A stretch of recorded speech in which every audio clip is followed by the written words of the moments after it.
గాంధీ ప్రవేశపెట్టినటువంటి 6 గ్యారంటీ పథకాలను కాంగ్రెస్ ఖచ్చితంగా అమలు చేసి తీరుతుందని మహబూబ్ నగర్ ఎమ్మెల్యే శ్రీనివాస్ రెడ్డి అన్నారు. రాబోయే పార్లమెంట్ ఎన్నికలలో కూడా కాంగ్రెస్ పార్టీ అన్ని స్థానాలను గెలుచుకుంటుందంటున్న ఎమ్మెల్యే శ్రీనివాస్ రెడ్డితో మా ప్రతినిధి వెంకట్ ఫేస్ టు ఫేస్. ఇటీవల జరిగిన అసెంబ్లీ ఎన్నికల్లో మహబూబ్ నగర్ నియోజకవర్గంలో 20,000 పైచిల్క్ మెజార్టీతో ఘన విజయం సాధించారు. తనదైన మార్పుతో మహబూబ్ నగర్ నియోజకవర్గంలో పాలన అందిస్తున్నారు. సోనియా గాంధీ ప్రవేశపెట్టినటువంటి 6 గ్యారంటీ పథకాలు, అందులో 2 పథకాలను ఈపాటికే ప్రవేశపెట్టామని, మిగతా 4 పథకాలను కూడా త్వరలో ప్రవేశపెడతామంటున్నారు మహబూబ్ నగర్ నియోజకవర్గంలోని కాంగ్రెస్ నాయకులు. ఇక ఆ వివరాలను మహబూబ్ నగర్ నియోజకవర్గ శాసనసభ్యులు ఎన్ఎం శ్రీనివాస్ రెడ్డిని అడిగి తెలుసుకునే ప్రయత్నం చేద్దాం. సార్, ముందుగా మీకు సంక్రాంతి శుభాకాంక్షలు చెప్పండి సార్. 99 టీవీ ప్రేక్షకులకు కూడా సంక్రాంతి శుభాకాంక్షలు.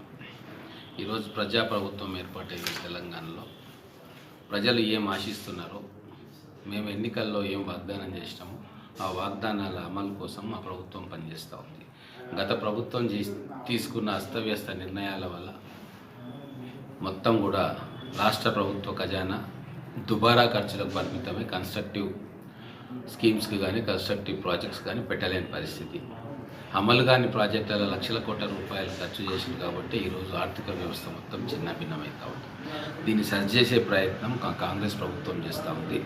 మళ్ళీ రాష్ట్ర ఆర్థిక పరిస్థితిని గాడిలో పెట్టడానికి ఒక్కొక్కటిగా సరైన నిర్ణయాలు తీసుకుంటా ఉన్నాం. సరైన అధికారులను నియమించుకుంటున్నాము.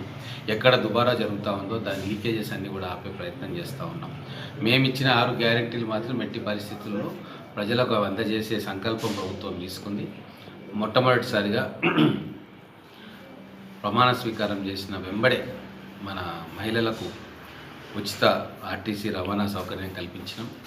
అలాగే ఇప్పుడు రాబోయే రోజుల్లో రైతు భరోసా కూడా ఇవ్వబోతూ ఉన్నాం. మరికొన్ని రోజుల్లో మహిళలకు ఏదైతే 2,500 రూపాయలు మనం ఇవ్వాలని అనుకుంటున్నామో ప్రతి గృహిణికి, అది కూడా నాకు తెలిసి ఫిబ్రవరి మాసంలో దాన్ని కూడా గ్రౌండ్ చేస్తాం. ఇలా ఒక్కొక్కటిగా మేము చెప్పిన వాగ్దానం చేసిన 6 గ్యారెంటీలు పథకాలను ప్రతి ఒక్క గడపకు తీసుకెళ్లడానికి మా ప్రభుత్వం గట్టి సంకల్పంతో ఉంది. అది ఆర్థిక వ్యవస్థను గాడిలో పెడుతూనే ప్రజా సంక్షేమం వాళ్ళు 9.5 ఏళ్ళు పరిపాలన చేసి కూడా ఎన్నో హామీలను కనీసం గ్రౌండ్ కూడా చేయలేదు. లిస్టు పెట్టుకుంటూ పోతే రోజంతా పడుతుంది. కాబట్టి ప్రభుత్వం కొత్తగా వచ్చింది. ఇప్పుడిప్పుడే ఆర్థిక వ్యవస్థను అన్నింటినీ కూడా స్టడీ చేసి గాడిలో పెడతా ఉన్నాం. కాంగ్రెస్ పార్టీ గతంలో కూడా ఏదైతే వాగ్దానాలు చేసిందో అవన్నీ కూడా అమలు చేసిన చరిత్ర, ట్రాక్ రికార్డు ఉంది. వీళ్ళ చరిత్ర, వీళ్ళ ట్రాక్ రికార్డు చూసుకుంటే అన్ని అబద్ధాలు, మాయమాటలు, మోసపు మాటలతో ఎన్నికల్లో గెలిచారు. 9.5 సంవత్సరాలైనా కూడా ఏ పథకాన్ని కూడా కంప్లీట్గా అమలు చేయలేదు. డబుల్ బెడ్రూమ్ కావచ్చు, దళితులకు 3 ఎకరాలు కావచ్చు, బీసీ బంధు కావచ్చు, దళిత బంధు కావచ్చు, గిరిజన బంధు కావచ్చు, మైనార్టీ బంధు కావచ్చు, ఇలా నిరుద్యోగ వృత్తి కావచ్చు, ఇలా ఎన్నో పథకాలు అట్టహాసంగా ప్రారంభం చేసి దాన్ని కంప్లీట్ చేయని సందర్భం మనకు తెలుసు. కానీ కాంగ్రెస్ పార్టీ ఈరోజు మెల్లగా అన్ని 6 గ్యారెంటీల పథకాలను ప్రవేశపెట్టబోతూ ఉన్నాం. ప్రతి ఒక్క పేదవాడికి కూడా సంక్షేమ ఫలాలు అందించబోతూ ఉన్నాం. ఇక వాళ్లకు ఇంకా మేము అధికారంలో ఉన్నామని అనుకుంటా ఉన్నాం. వాళ్ళు ఇంకా డైజెస్ట్ చేసుకోలేకపోతా ఉన్నారు ప్రజా తీర్పులు. కాబట్టి వాళ్ళకు ఒకటే సలహా ఇస్తూ ఉన్నా, 6 నెలలు వేచి చూడండి. రేపు పార్లమెంట్ ఎన్నికల్లో కూడా ఎటువంటి రిజల్ట్ వస్తుంది, ప్రజలకు మీ మీద ఎటువంటి అభిప్రాయం ఉంది, ప్రజా తీర్పును గౌరవించలేని కుసంస్కారాలు మీరు అని చెప్పి ప్రజలు అర్థం చేసుకుంటున్నారు. ఖచ్చితంగా పార్లమెంట్ ఎన్నికల్లో సమూలంగా తుడిచిపెట్టుకోబోతూ ఉంది బీఆర్ఎస్ పార్టీ. కాబట్టి మీకు ప్రతిపక్ష పాత్ర ఉండదు, ప్రతిపక్ష స్థానాన్ని కూడా ప్రజలు కల్పించారు.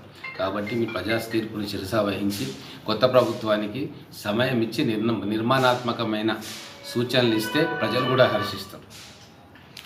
రాబోయే రోజుల్లో బీఆర్ఎస్ పార్టీ కనుమరుగు కావడం కామంటున్నారు మహబూబ్ నగర్ నియోజకవర్గ శాసనసభ్యులు ఎన్ఎం శ్రీనివాస్ రెడ్డి. కెమెరా